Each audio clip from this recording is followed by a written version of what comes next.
Jennifer, welcome to the podcast. I'm so excited you're here today. Shannon, why is it that I feel like you're an old friend, even though we're relatively new to each other? But every time I talk to you, I find myself spilling my guts and just wishing we could go grab a cup of coffee together. So I'm so glad to be here. Thanks for having me. You're welcome. We're gonna definitely make that happen for sure. I feel the same way. So we're talking today with Jennifer because she's got an amazing book out. And it's called Fear is Not the Boss of You. Yep. I love it. And I feel like, and I was just saying to Jennifer before we went live, I feel like this is a God-ordained timed book because of what's going on right now. If you're listening to this later, we're in the middle of the coronavirus COVID. Yes. We're all locked down in quarantine together separately. Yeah. And together, although separate. 6 feet at least. And, I think for such a time as this book is coming out. So I would love for you to share with my listeners what prompted the book, what inspired it, and let's start there because. Yeah, sure. So let me give you just a little bit of a backstory because I think that that's really helpful. So I used to work a traditional, 9-to-5 job doing software development. I actually went back to college in my middle 20s to get my degree, got my degree when I was right about 30 in computer-based information systems, which is nothing that I was interested in at all. All I knew is that the computer market was booming. I wanted to be able to provide nicely for me and my future family. I had purchased my own first home when I was 21 years old. And so I had a mortgage and, it was important to me to have a stable income and be in a business that provided well. And so I wanted to be an interior designer, but I picked this job in computers and I absolutely hated it. But I got my degree when I was 30. And at the same time, I had went to a weekend painting class to learn how to do decorative painting. And I fell in love with the idea of making my home beautiful through faux finishing and painting. And so, since I had bought my house so young and I was on, I had champagne taste with a Budweiser budget. I had to learn how to make that house beautiful, just scrape it by at 21. So anyway, I started this side hustle as being a decorative painter, and I'm really a creative person at heart. You and I have talked about that. I have a creative mind. I love creating and making things beautiful. And as God would see to it, I was laid off from that computer job. And so started a decorative painting company in the year 2000. And that was right about the time too, Shannon, that a lot of people started blogging. Yeah. And at the time we used blogs as almost like a personal diary. Yeah. So if you go back now and see some of my blog posts, they are just so sketchy. Or cringy. Cringy is the words that my teenagers would use. Yeah. But, I was doing what we were doing back at the time. And so I was blogging about home projects and painting and all this stuff.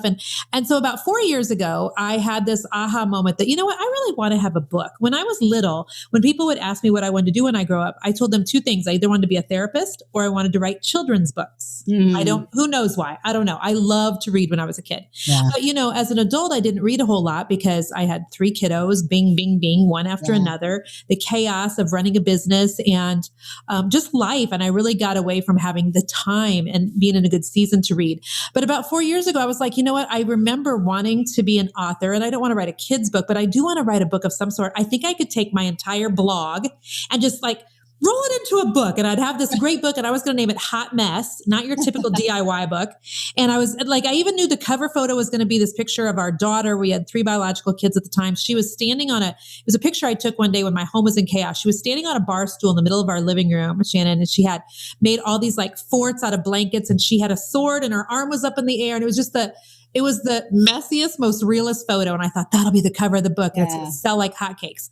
Well, not only did it not sell like hotcakes, nobody ever even heard of it. It never even got from my Word, software into anybody's hands. It's still living right there. It's dead, but it's there. Yeah. And so that was how this whole book thing started about 4 years ago.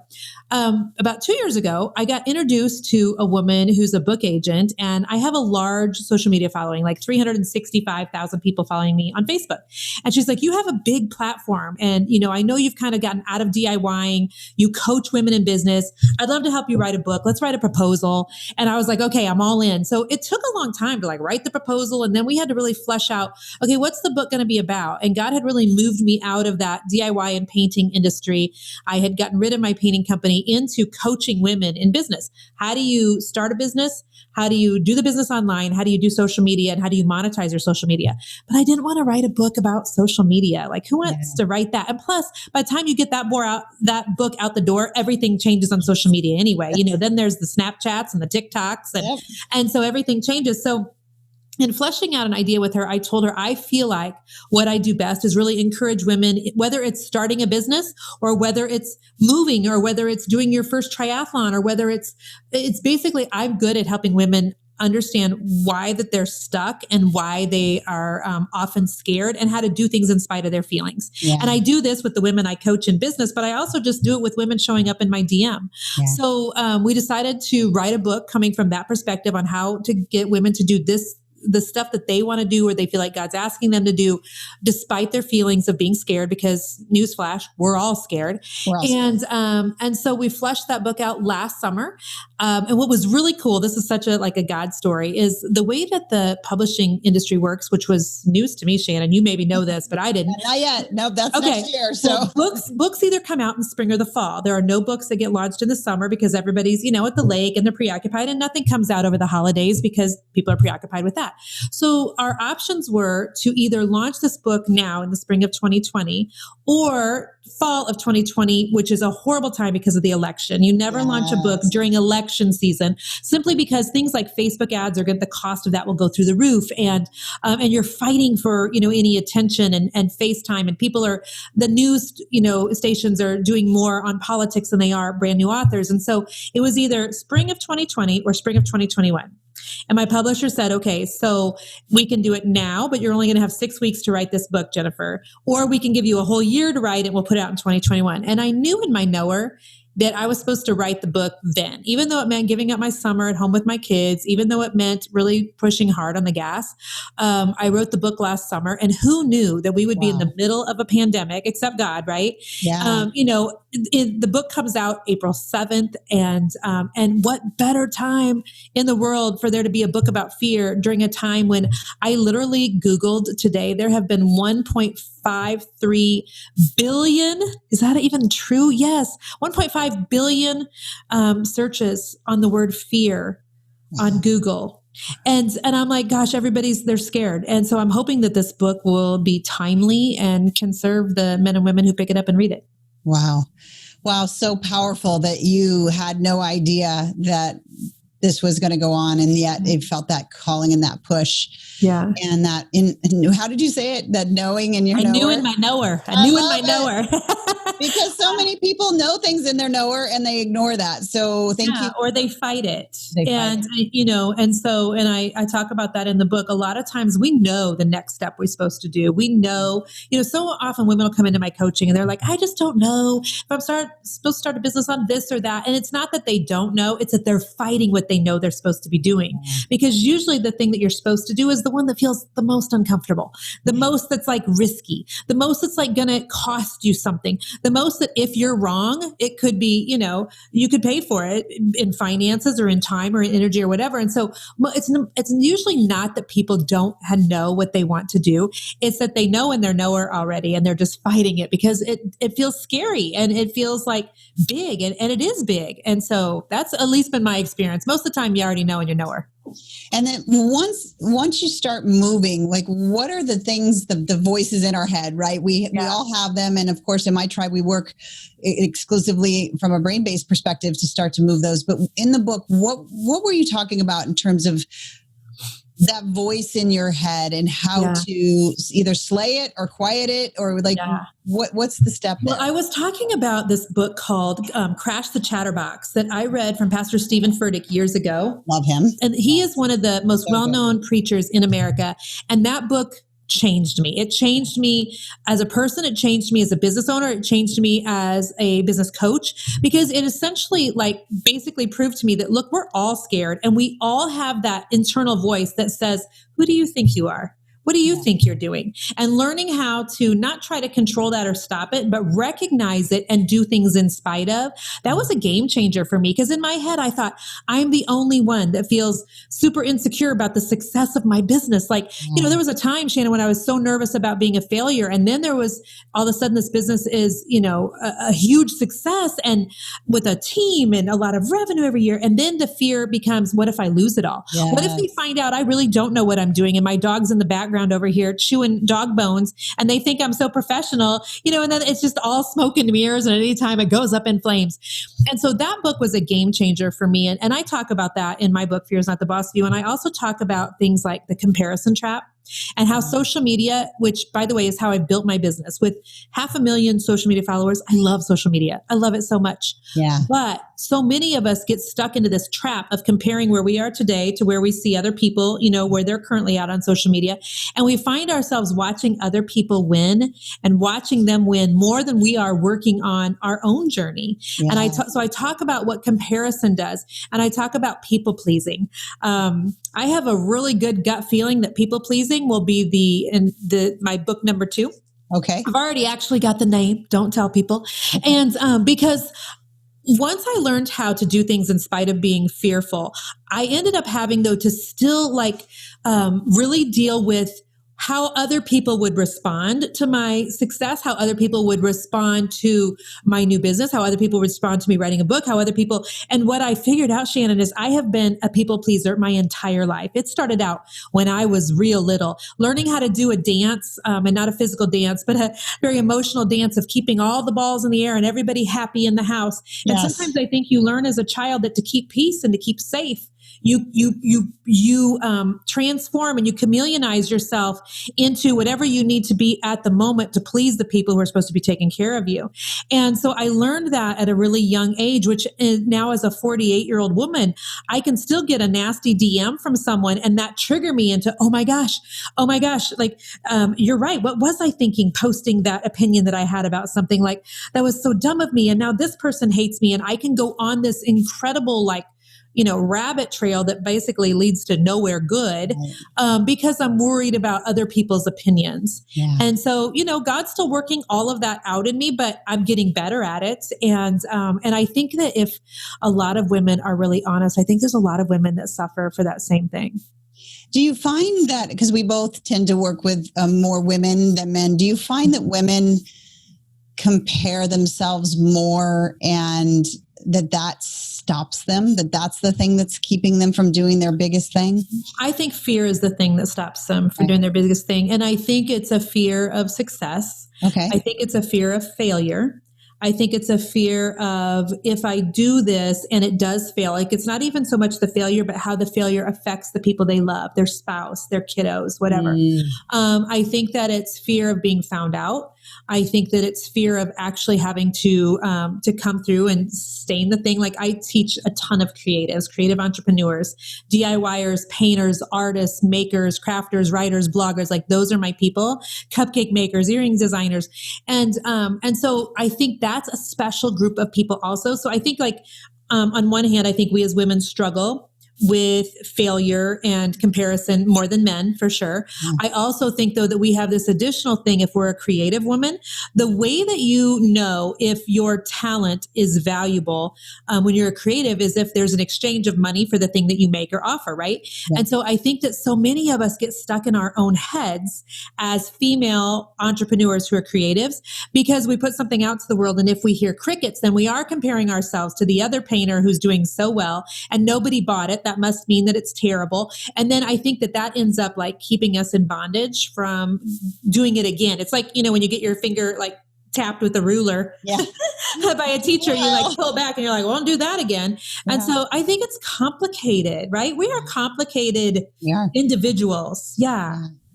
So when in the book, I would love for you to kind of walk through, because I know from what I've read so far that it is shifting people. It's not saying you won't be afraid. Right. And I think that's the lie that's out there. Right now, out there, there's this lie. As soon as I feel like XYZ, then I will XYZ. Yeah. See, our feelings are liars. And I say this all the time. If I let my feelings drive this ship right now, when you and I are done with this podcast today, I'll go to the refrigerator, I'll dig out a tub of raw chocolate chip cookie dough, and I will sit there with a spoon and I will eat it to my heart's desire. Because that's I'm an emotional person, and I, there's been years of when I'm sad, I eat, and when I'm happy, I eat. So that's still a work in progress coronavirus too. But anyway, so that's what my feelings will want to do though. My feelings are not going to want to, go get some exercise in. And so I think that it's so important in a world where we are told to like pay attention to our feelings. Yes. Yeah, pay attention to them, but don't let them direct you. No. Because if you let your feelings direct your every step, you're going to stay stuck a lot of the times. Because if your feelings are, I'm scared, I'm not confident in this area, I don't know if this is going to be a success or not. If you're going to let your feelings, be the thing that directs your boat, then you're going to end up staying stuck or spiraling, one of the two. And so you've got to just, in my opinion, look at the feelings and be like, okay, so I'm scared. So what?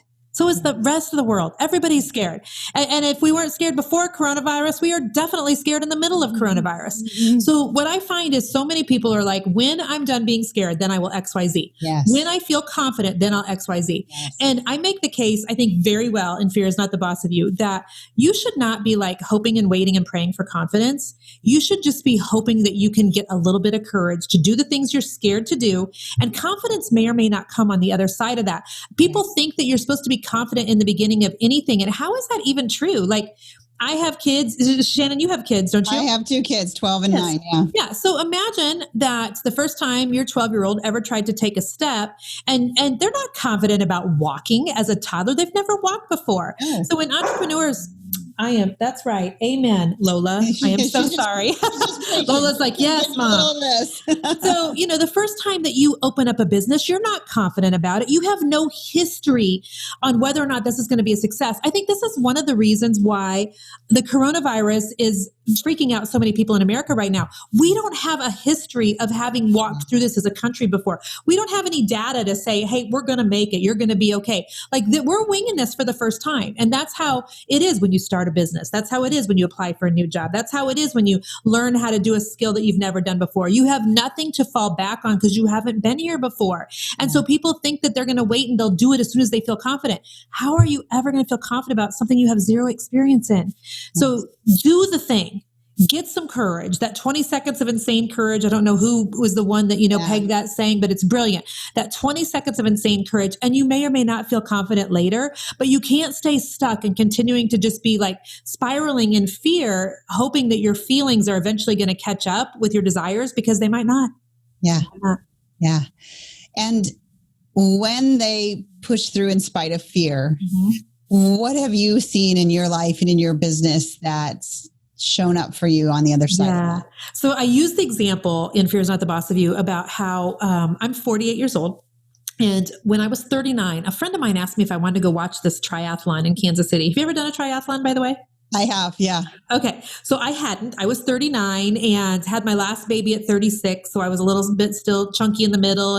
And I was a jogger, but didn't have any desire to do a triathlon because I couldn't swim. But I was like, yeah, I'll go watch the triathlon with you just because I wanted to get out of the house. We had 3 small kids. It was a beautiful, July afternoon in the middle of the summer. So I went to this triathlon and there were 800 women at this triathlon, Shannon, that were participating, ranging from age, I think it started at 16, to the oldest woman who was like 70 something.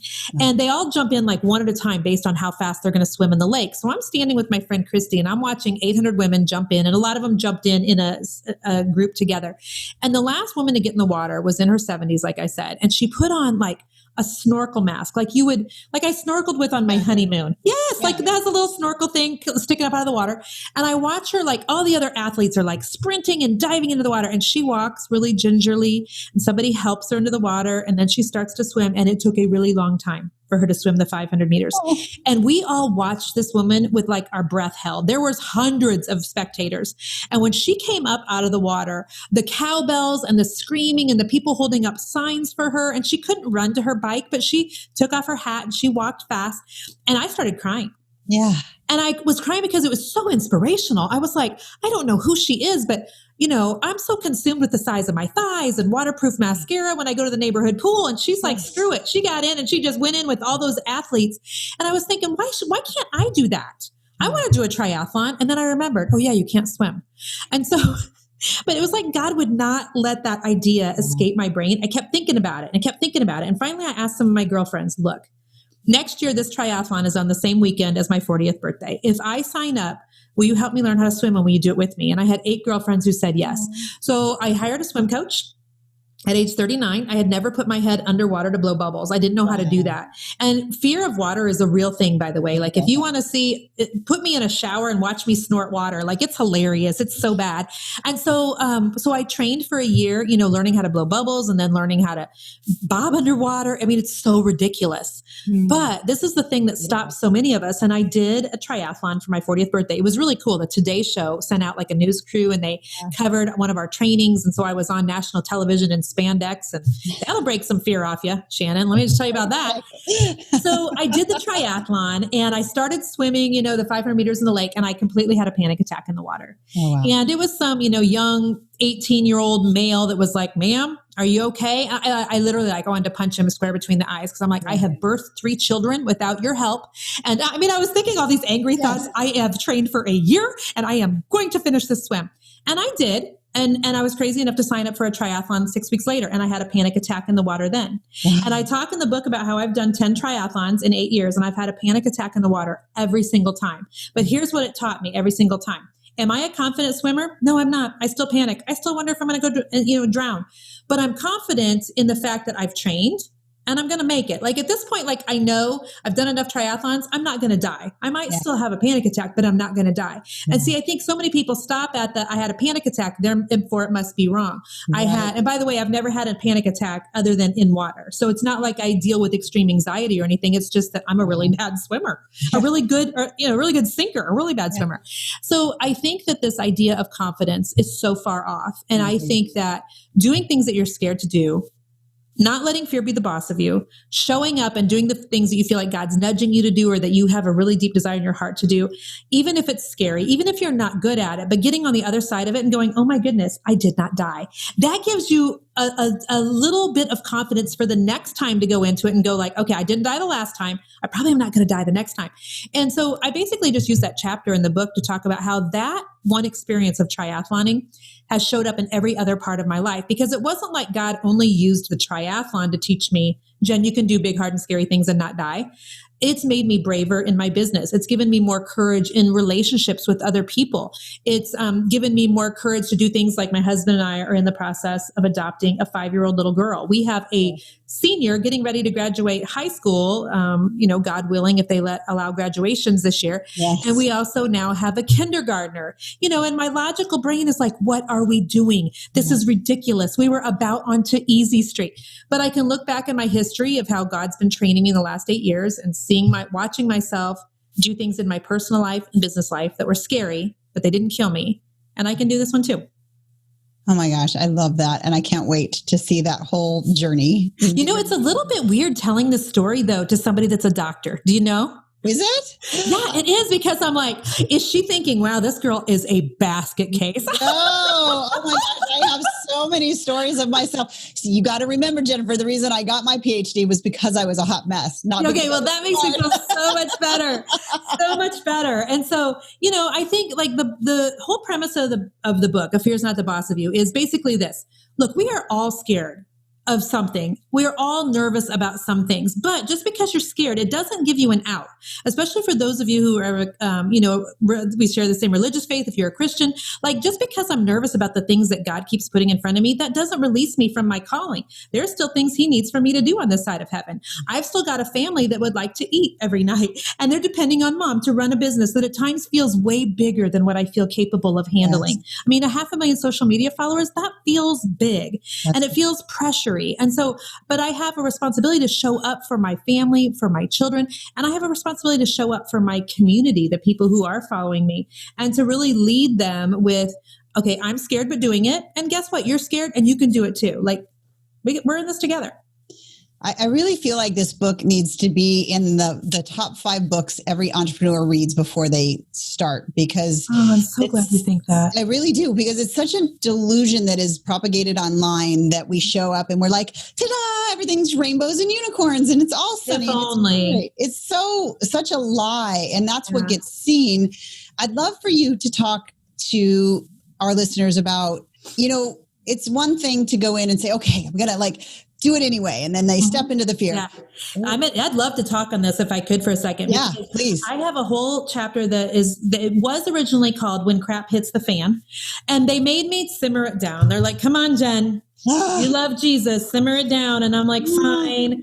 But okay, so they made me simmer down. The chapter was called Confidence is a Crock of Crap. They made me simmer that one down too. And then the other one, but it's fine. So I have a whole chapter on what's going to happen when you decide to go for it. Because here's what we think in our brain. If I do the thing I'm scared to do, I go back to school, as an adult, I decide to move across the country, I start a business, I quit a day job.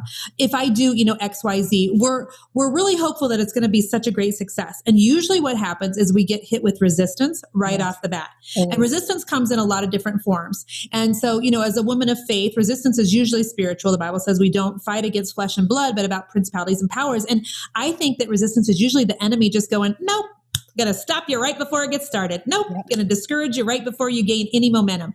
And sometimes that discouragement and things will come from people who are very well-meaning, who maybe even live in our household, who, are family members, lovely family and friends, who will say things out of love, but they don't even realize how damaging it is. Let me give you some for instances.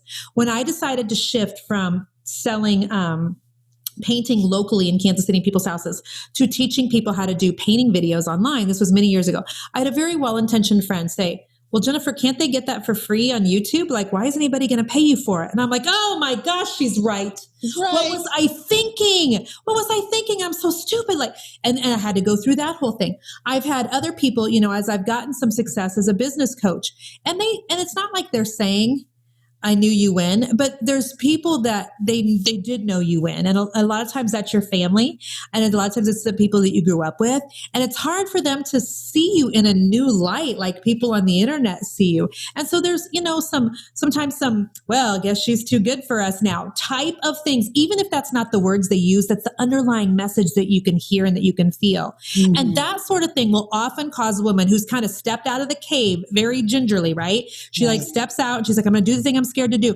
And it will make her retreat in a New York second when that resistance comes and people start saying things. And she all of a sudden feels very naked and vulnerable and exposed. And it'll often make a woman retreat. So I have a whole chapter dedicated to that because my hope is that if I warn people, hey, you're scared, I'm encouraging you to go do the thing. But when you go do the thing, just know, Mama said there would be days like this. Like Jennifer said, there's going to be days like this. So that when the stuff happens, when you feel some resistance, it's like when you pay off your car and then you instantly, like the next day, the radiator goes out. It's like that. It's like it's 2 steps forward and then it's like that 1 step back. And I want people to know that's so normal. Yeah. That's so normal. And so just like the fear, you look at it and you're like, you know what? But I'm still going on in spite of it. I'm still going, regardless of what people are saying or what I'm thinking that they're maybe saying, because sometimes, and I do talk about this too, sometimes I create this dialogue in my head of what I think people are judging me about, what I think they're actually saying. And nobody's really even thinking about me that much anyway, Shannon, No.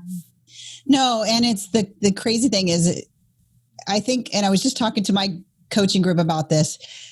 Hurt people.